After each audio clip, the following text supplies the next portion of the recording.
Hello and welcome everyone to Intelligent Enterprise Storytellers. My name is Kai Hahn. I'm the VP of Content, Digital and Events here at the Intelligent Enterprise Leaders Alliance. And I'm excited to discuss a very important topic today, the era of impact-driven learning. And I am really excited to welcome Stephanie Ketron, VP of Learning and Development of Westgate Resorts, and Lefteris Duanotlu, who is the President and CEO of Skooks. Welcome to both of you on the program. Before I go into my many questions for you, it would be fantastic if you could just quickly introduce yourself and your company to our audience. Lefteris, if you want to go first. Sure, thanks for being here, Kai. So I'm Lefteris, founder and CEO of Skooks.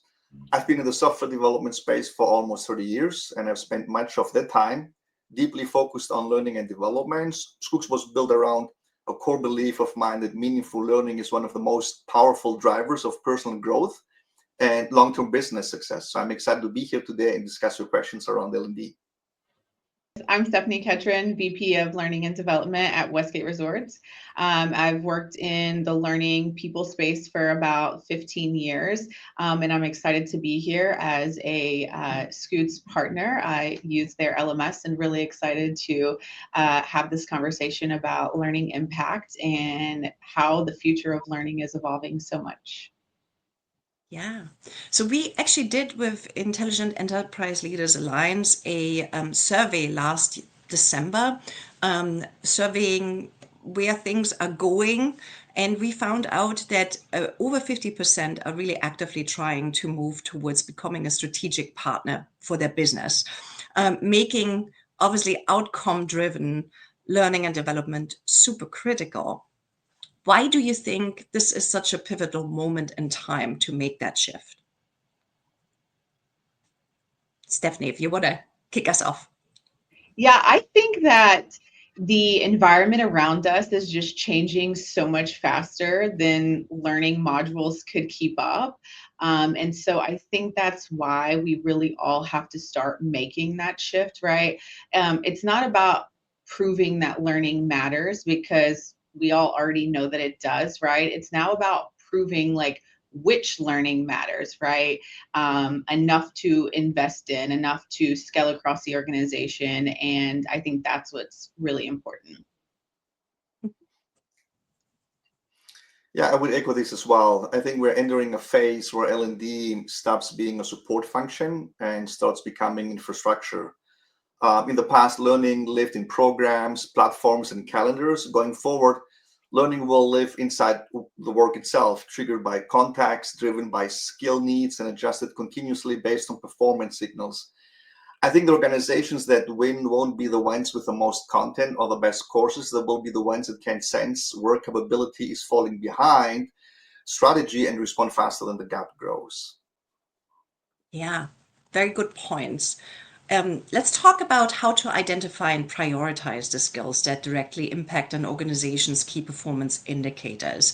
When a business leader asks for training, how do you both recommend that we reframe that conversation so that it starts with business outcomes rather than content requests? Stephanie, if you want to take this one first. I think it really starts with asking the question, what problem are we really trying to solve here, right? Not what course do you want to build or what training do you want to see, really diving in and finding where they have those pain points. Sometimes those are in processes, sometimes those are in systems, sometimes those are in, gaps in skill set, but we have to be able to really ask that question, what problem are we trying to solve? And then reframing that training is maybe one possible lever to solve that problem, right? But it's not always the default solution. And again, sometimes the fix is the process, the tools, or the clarity around what is actually happening. Yeah. I couldn't agree more. When a business leader asks for training, it's usually because they're reacting to a real problem, as Stephanie said.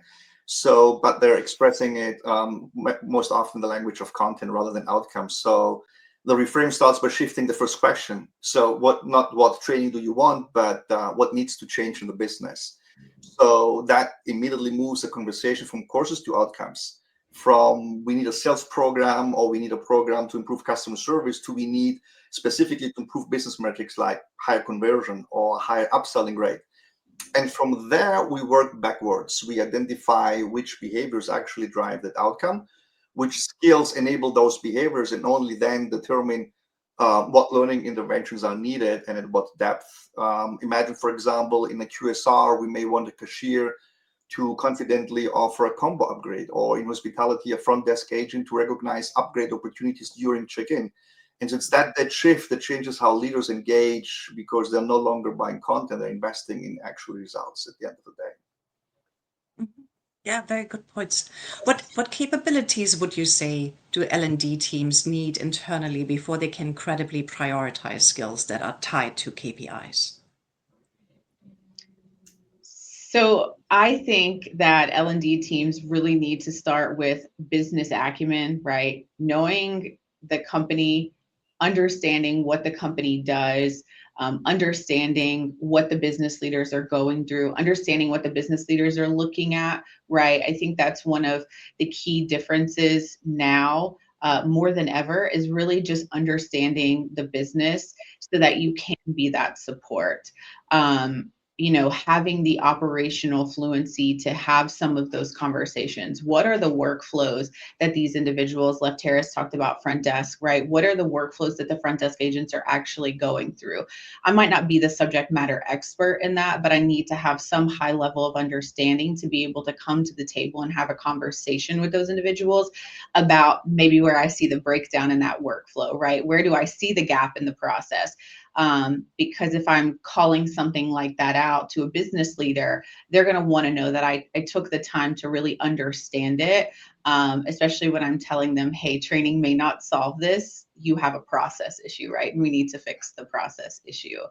I think more than ever as learning leaders, also the data side of it, understanding what data points.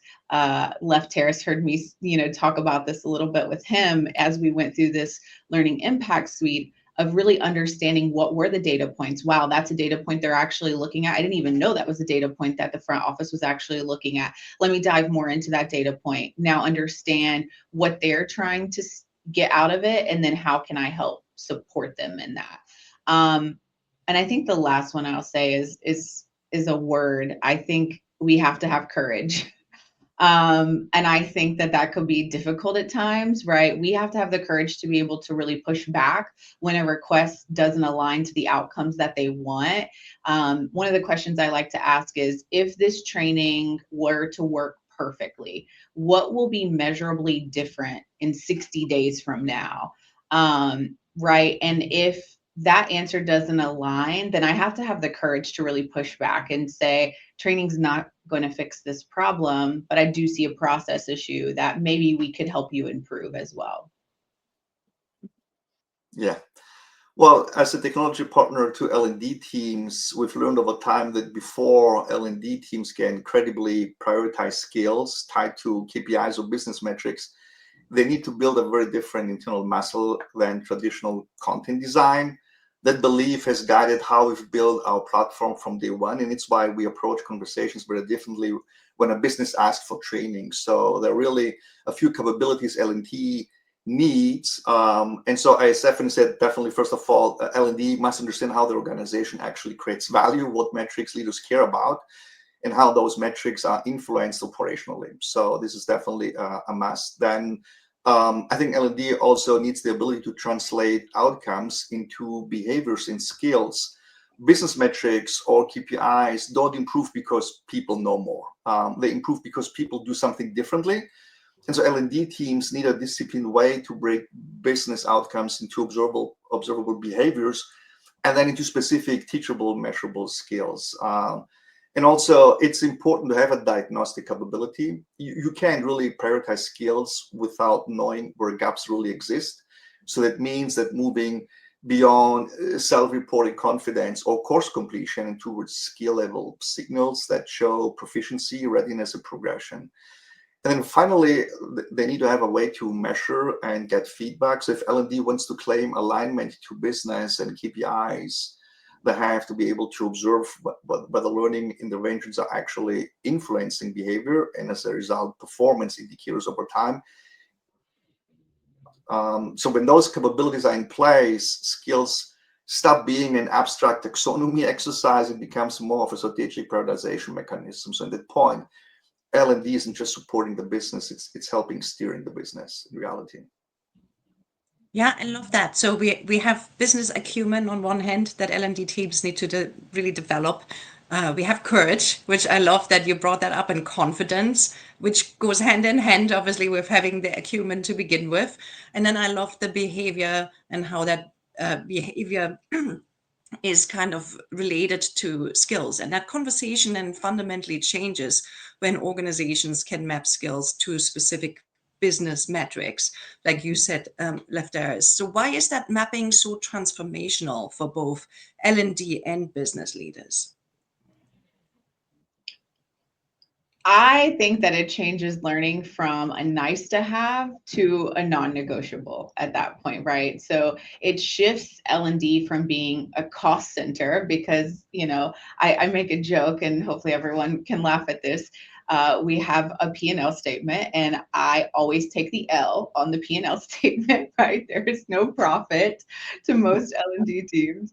And so we have to shift that from being cost centers to people who create the value, right? We have to be able to create the value for that.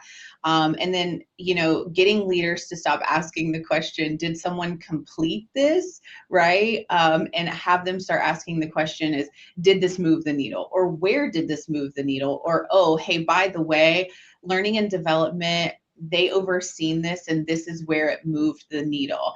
And I think it starts to create that shared ownership between us and the business. Business leaders have metrics that they have to meet, right? And instead of, I think Lefteris mentioned early on, moving us from being a support center to really being true business partners with them. Like, let me help you meet those metrics that you have to meet. If you need a 4.5 on Google reviews, how can we help you get to a 4.5 in Google reviews, right? And so I think it's really just shifting that, right, from us being cost centers to value creators. I love. Do you have anything to add? Yeah. Uh-huh. I love the analogy about P&L. I never thought about this. It's time to invest also and get some part, of the P as well. Yes. And definitely mapping skills to specific business metrics fundamentally, as Stephanie said, changes the conversation, because it gives learning a shared language with the business. Definitely. And so once we understand what part of the business a skill can change and improve, definitely learning becomes a growth partner. Okay. And so for L&D, it replaces the assumption with intent. So instead of guessing which skills are important, teams can see exactly how a skill connects to outcome, like revenue growth, quality, speed, risk reduction, so many other metrics. And so this turns skills from an abstract framework, again, as I said, into a prioritization mechanism, guiding where to invest, what to sequence, and what to stop doing.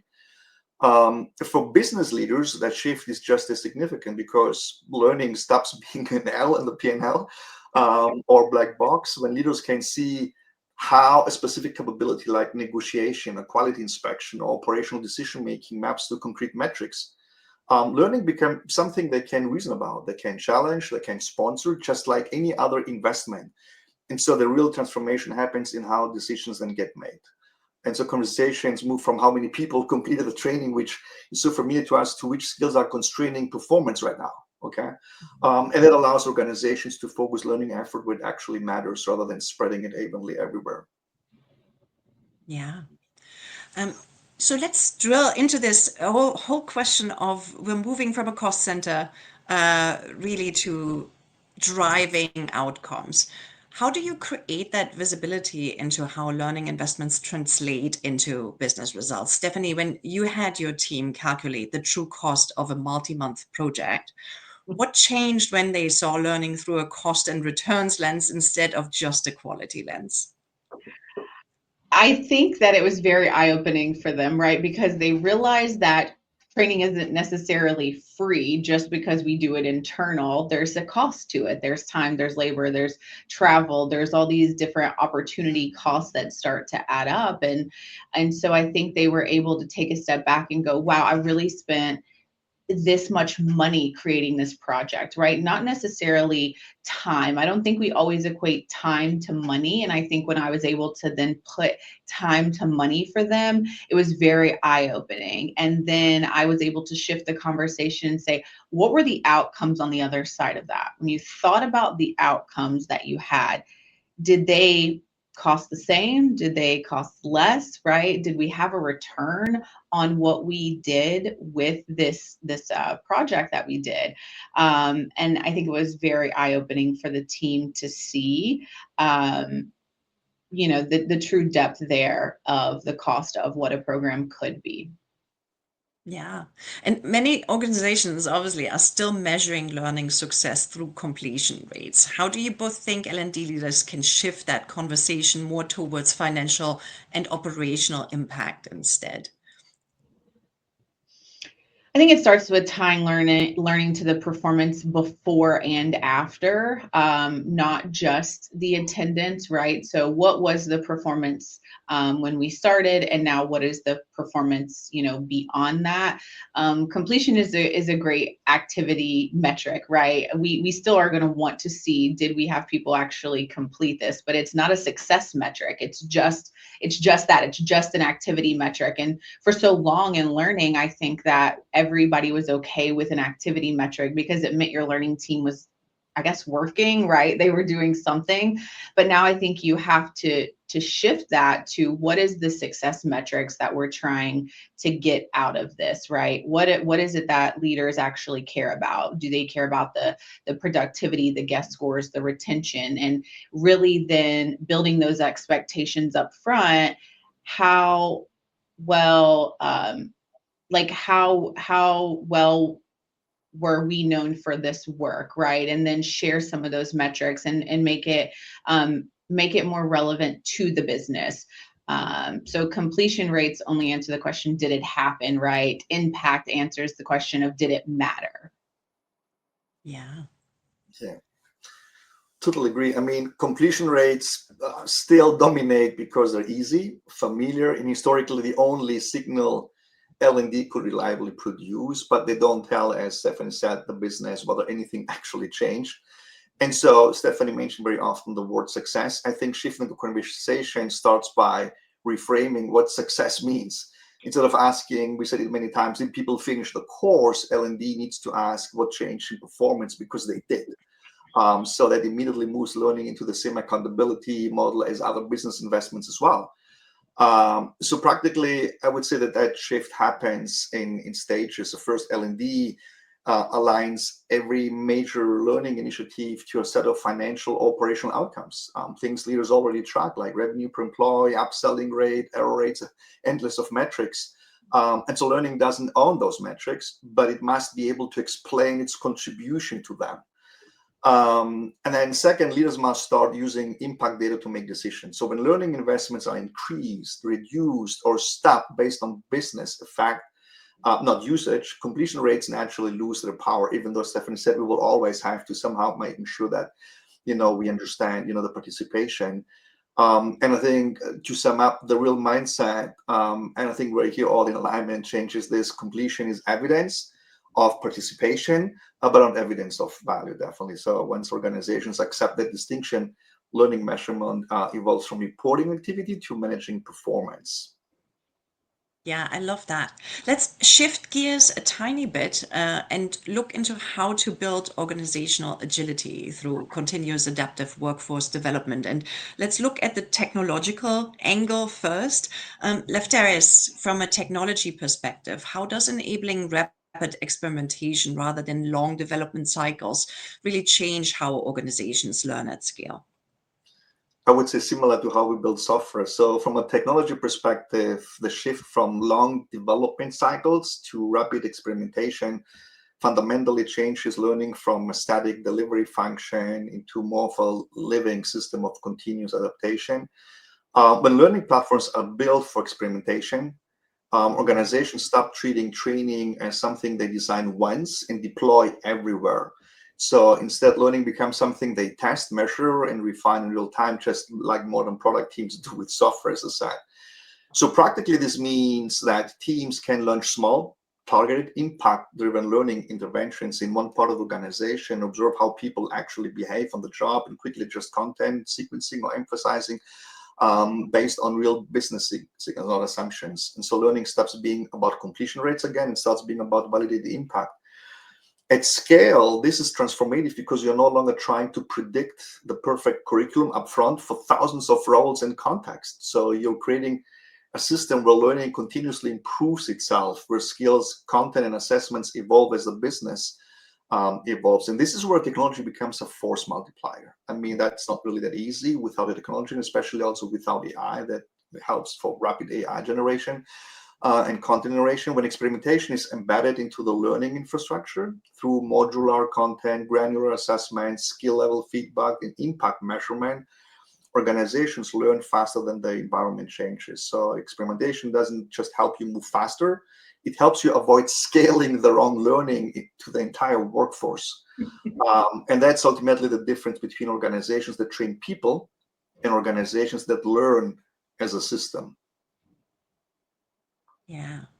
And if I can piggyback off that for a second, right? Kai, you asked me a while ago about the program that my team developed that then, I showed them the cost. To what Lev Terrace was just saying, if these long development cycles assume we know the answer up front, and these rapid experimentations admit that we don't, and we can now design for discovery. And what this allows us to do is use smaller pilots, figure out what actually changes the behavior, right? And then continue to rapidly change.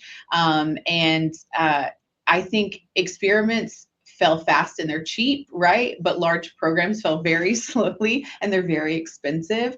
And if we don't make that shift, I think that's something that's also going to hinder learning as we move forward.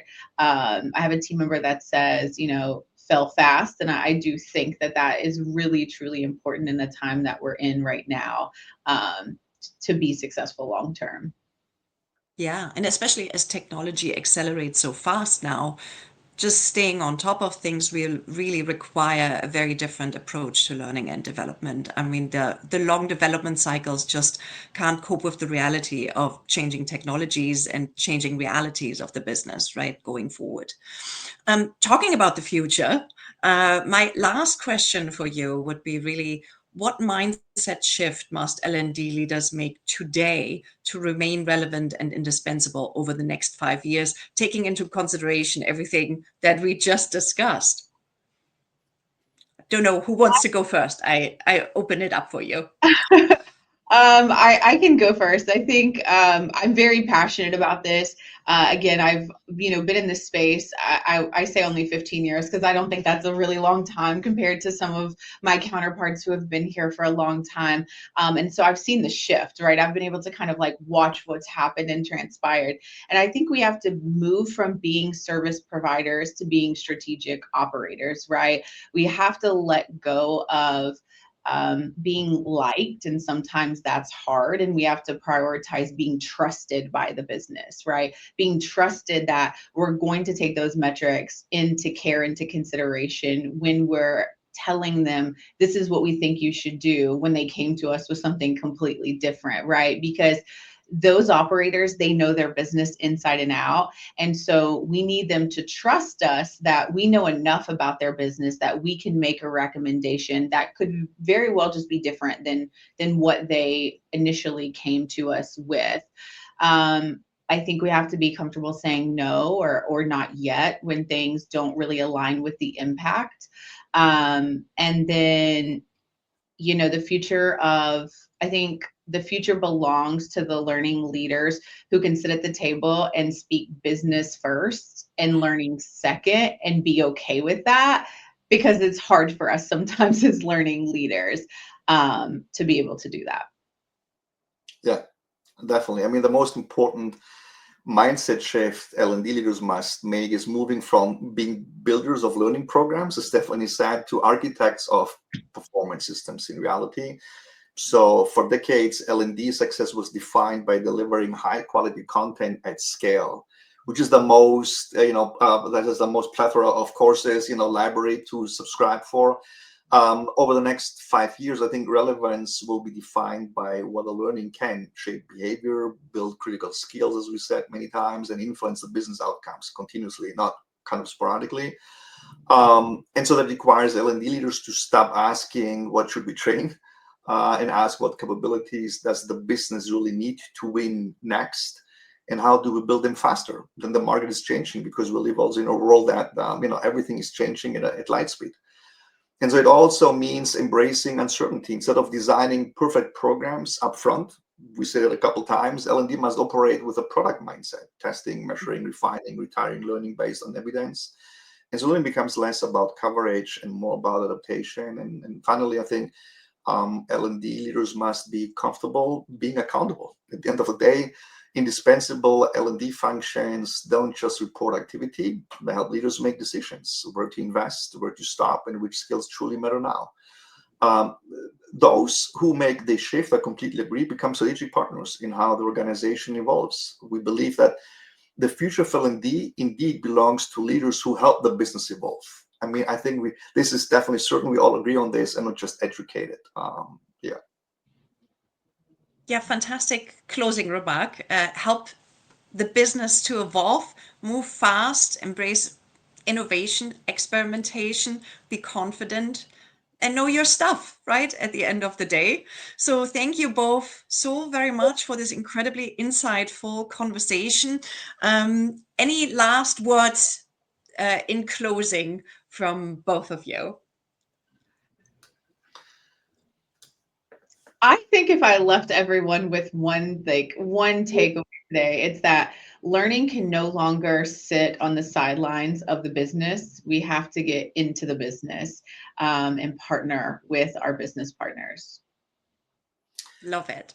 Yeah, I think I would also want to add, anything that's going on with AI, that AI doesn't really replace L&D judgment.